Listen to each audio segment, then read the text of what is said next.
Welcome back to the ఎలిస్ tech Telugu channel. Today వీడియోలో GB logistic IPO గురించి discuss చేసుకుందాం. ఫస్ట్ వచ్చేసి లాజిస్టిక్ అంటే ఏంటో తెలుసుకుందాం.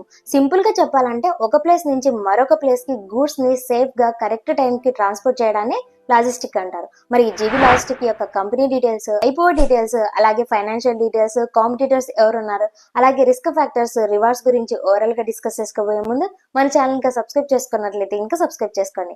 ఫస్ట్ వచ్చేసి కంపెనీ డీటెయిల్స్ ఇంకా చూసుకున్నట్లయితే ఈ కంపెనీ వచ్చేసి 2019 లో జీబీ లాజిస్టిక్ ప్రైవేట్ లిమిటెడ్ గా ఎస్టాబ్లిష్ అయింది. 2023 లో జీబీ లాజిస్టిక్ కామర్స్ లిమిటెడ్ గా నేమ్ చేంజ్ చేశారు. 2023 లోనే పబ్లిక్ కంపెనీగా కూడా మారింది అనమాట. సో ఈ కంపెనీ వచ్చేసి మెయిన్ గా గూడ్స్ ట్రాన్స్పోర్ట్ సర్వీసెస్ లో స్పెషలైజ్డ్ అనమాట.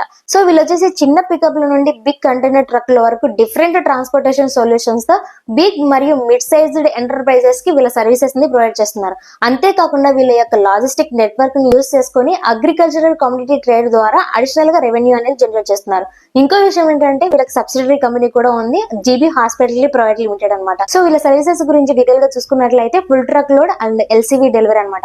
పెద్ద మొత్తంలో సరుకుల్ని ఇండియా మొత్తం ట్రాన్స్పోర్ట్ చేయడం అనమాట. ఈ సర్వీసెస్ కి వీళ్ళ యొక్క ఓన్ ట్రక్స్ ని యూజ్ చేస్తారు, అవసరం అయితే రెంటల్ ట్రక్స్ ని కూడా యూజ్ చేసుకుని ట్రాన్స్పోర్ట్ చేస్తారనమాట. అలాగే స్పెషల్ హ్యాండ్లింగ్ సర్వీసెస్ కూడా ప్రొవైడ్ చేస్తారు. అంటే డెలికేటెడ్ వస్తువుల్ని వీళ్ళు సేఫ్ గా ప్యాక్ చేసి సేఫ్ గా ట్రాన్స్పోర్టేషన్ చేస్తారు. అలాగే godown to godown transportation services కూడా ప్రొవైడ్ చేస్తారు. అంటే 2 వేర్ హౌసెస్ మధ్యన సరుకుల్ని ఈజీగా ట్రాన్స్పోర్టేషన్ చేయడం అనమాట.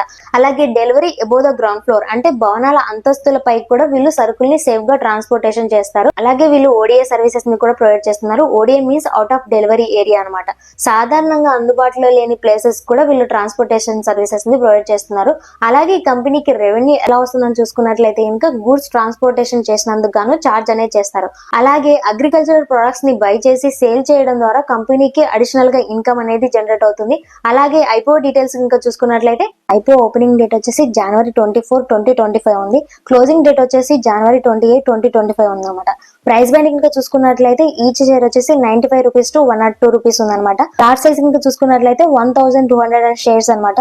ఈ ఐపీఓ అప్లై చేయడానికి మినిమం ఇన్వెస్ట్మెంట్ అమౌంట్ కింద చూసుకున్నట్లయితే ఇంకా 1,22,400 రూపీస్ ఇన్వెస్ట్మెంట్ చేయాల్సి ఉంది. సో టోటల్ ఇష్యూ సైజ్ ఇంకా చూసుకున్నట్లయితే ఇంకా 24,57,600 షేర్స్ తో వస్తుంది. ఐపీఓ ద్వారా జీబీ లాజిస్టిక్ వచ్చేసి 25 crores ఫండ్స్ ని రైజ్ చేయాలనుకుంటుంది. కంపెనీ లిస్టింగ్ వచ్చేసి BSE SME లో లిస్ట్ అవబోతుంది. అలా ఐపీఓ ద్వారా వచ్చిన ఫండ్స్ ని వీళ్ళు ఏం చేస్తారని చూసుకున్నట్లయితే ఇంకా ఫస్ట్ వచ్చేసి వీళ్ళ యొక్క అప్పుల్ని చెల్లించడానికి ఈ ఫండ్స్ ని యూజ్ చేస్తామంటున్నారు. అలాగే వర్కింగ్ క్యాపిటల్ కోసం వీళ్ళు యూజ్ చేస్తామంటున్నారు. అలాగే కొత్త ట్రక్లని బై చేయడం కోసం ఈ ఫండ్స్ ని యూజ్ చేస్తారంట. మిగతా ఫండ్స్ ని వీళ్ళ యొక్క కార్పొరేట్ పర్పస్ కోసం యూజ్ చేస్తామంటున్నారు. అలాగే ఫైనాన్షియల్ డీటెయిల్స్ ఇంకా చూసుకున్నట్లయితే మీరు ఇక్కడ టేబుల్ లో చూడవచ్చు.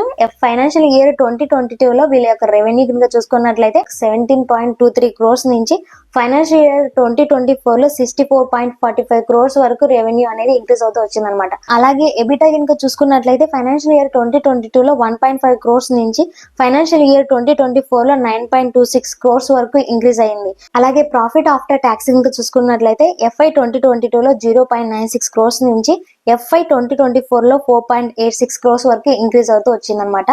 అసెట్స్ కనుక చూసుకున్నట్లయితే ఫైనాన్షియల్ ఇయర్ 2022 లో 11.49 crores నుంచి FY 2024 లో 48.36 crores వరకు ఇంక్రీజ్ అవుతూ వచ్చాయన్నమాట.